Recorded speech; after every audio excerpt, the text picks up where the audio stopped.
Hello everyone, I am Sujeet from Jai Mangal coaching.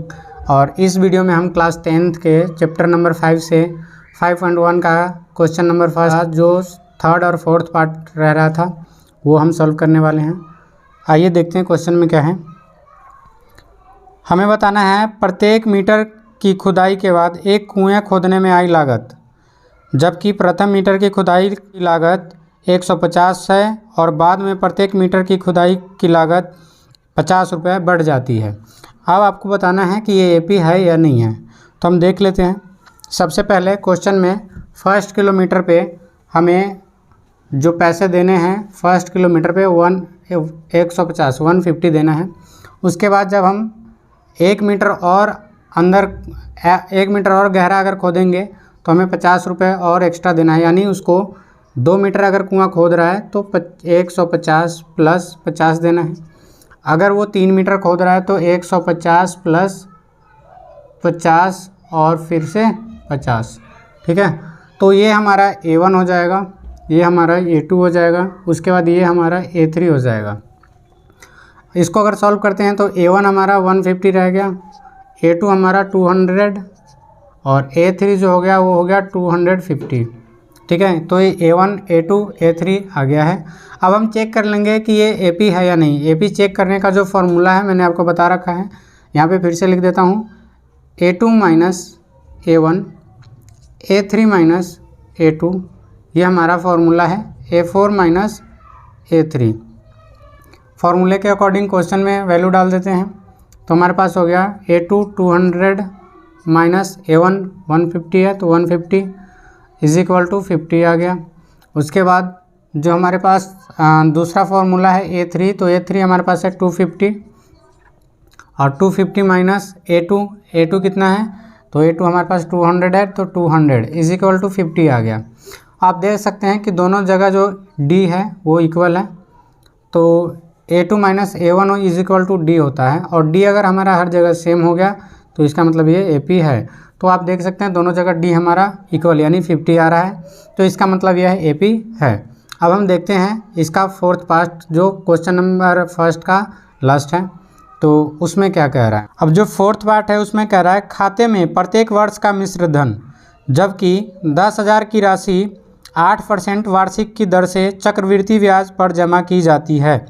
तो इसमें हमें इसका जो चक्रवृद्धि ब्याज है हर साल वो जितना आ रहा है वो हमें बताना है कि ये एपी है या नहीं है।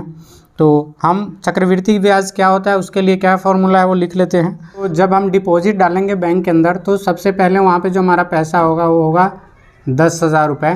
10,000 जो हमारा प्रिंसिपल अमाउंट हो गया, और चक्रवृद्धि ब्याज के लिए जो हमारे पास फॉर्मूला होता है वो होता है P इंटू 1 प्लस R यानी रेट ऑफ रिटर्न अपॉन में 100। ठीक है, और इसका ब्रैकेट क्लोज कर देते हैं। ऊपर अगर 1 साल है फर्स्ट ईयर है तो 1 पावर 1, अगर सेकेंड ईयर है तो 1 प्लस R अपॉन में 100, और यहाँ पे जो पावर है वो 2 हो जाएगा सेकेंड ईयर के लिए। ठीक इसी तरह से थर्ड ईयर के लिए हो जाएगा 1 प्लस R अपॉन में 100, और थर्ड ईयर पे इसका पावर 3 हो जाएगा। ठीक है, ये हमारा होता है चक्रवृद्धि ब्याज का फॉर्मूला। ठीक है, तो अब इस फॉर्मूले के अकॉर्डिंग देखो A हमारा ये हो गया। अब फर्स्ट ईयर में A2 आ जाएगा, सेकेंड ईयर में A3 आ जाएगा, फोर्थ ईयर में आपका जो है A4 आ जाएगा। फिर हम इससे D फाइंड अगर कर लेते हैं तो इसका मतलब ये अगर D इक्वल आ गया तो ये AP है।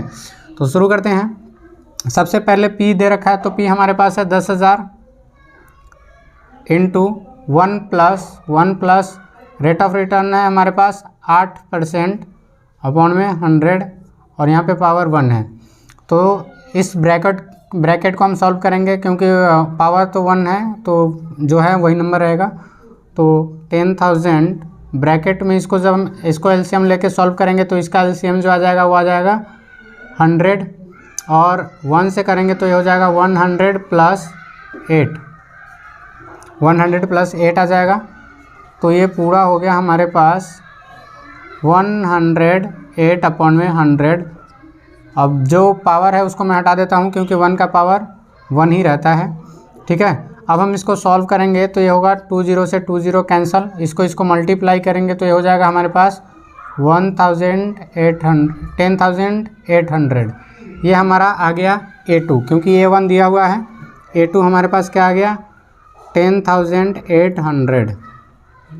ठीक है, अब हम निकालेंगे A3 निकाल लेंगे। तो A3 है जो सेकेंड ईयर में आ रहा है।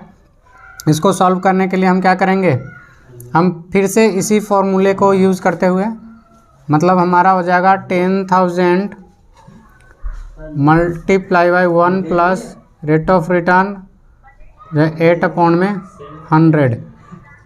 तो इसको जब हम पावर 2 है और सॉल्व अंदर वाले को सॉल्व करेंगे तो ये आ जाएगा 10,000 और ये आ जाएगा 108/100, क्योंकि एलसीएम लेंगे सेम इसी तरह से आएगा। फ़र्क सिर्फ क्या है, तो यहाँ पे जो पावर है वो 2 है, पहले 1 था। तो इस जो पावर 2 है इसको हम इजीली सॉल्व करने के लिए मैं ब्रैकेट, मतलब इस पावर को कैसे लिखता हूँ ये आप ध्यान रखिएगा। 10,000 अब मल्टीप्लाई बाई जो हमारे पास है होल स्क्वायर है, तो यहाँ पे मैं लिख सकता हूँ 108/100 मल्टीप्लाई बाई 108/100। ठीक है, क्योंकि ये पूरे पे होल पावर था, तो इसको मैंने इस तरह से लिख दिया। अब 2 0 से 2 0 कैंसिल और इस 2 0 से ये 2 0 कैंसिल। अब हमारे पास जो बचा नंबर, ये इस नंबर और इस नंबर को मल्टीप्लाई करना होगा। ये दोनों नंबर को मल्टीप्लाई करके चेक कर लेते हैं। तो 108 मल्टीप्लाई बाई 108, आप इसको एक फॉर्मूले से भी कर सकते हैं और मैं ऐसे ही करके दिखा देता हूँ। तो 8 8 जा 64 होता है, 6 और 8 1 जा 8। ठीक है, अब 0 से मल्टीप्लाई करेंगे तो सारा 0 आ जाएगा। 1 से करेंगे तो ये हो जाएगा 8 0 और 1 एज इट इज़। तो ये आ गया 4 6 और 8 और 8 16 हो जाएगा 1 1। तो ये आ गया 11,664। तो A3 जो हमारे पास आ गया वो हो गया 11,664। अब हम इसको चेक करेंगे कि ये AP है या नहीं। तो उसके लिए जो हमारे पास फॉर्मूला है वो क्या है, A2 minus A1 A3 minus A2। ये दोनों को हम चेक कर लेंगे, D पता चल जाएगा। अगर D इक्वल आ गया तो ये आ जाएगा D, और यहाँ पे भी D, दोनों का अगर D सेम है तो हमारा AP है।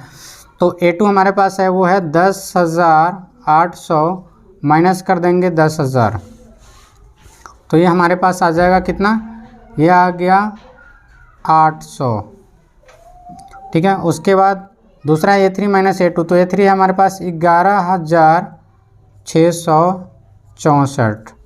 ठीक है, अब इसमें से माइनस कर देंगे A2 यानी 10,800। जब इसको सॉल्व करेंगे तो ये हमारा, तो जब इसमें से इस नंबर को माइनस करते हैं तो हमारे पास जो नंबर आता है वो आता है 864। आप देख सकते हैं यहाँ पे D जो है वो 800 है और यहाँ पे जो D है वो 864 है। इसका मतलब ये AP नहीं है। ठीक है, बाकी के क्वेश्चंस जो है मैं अगले वीडियो में करूँगा।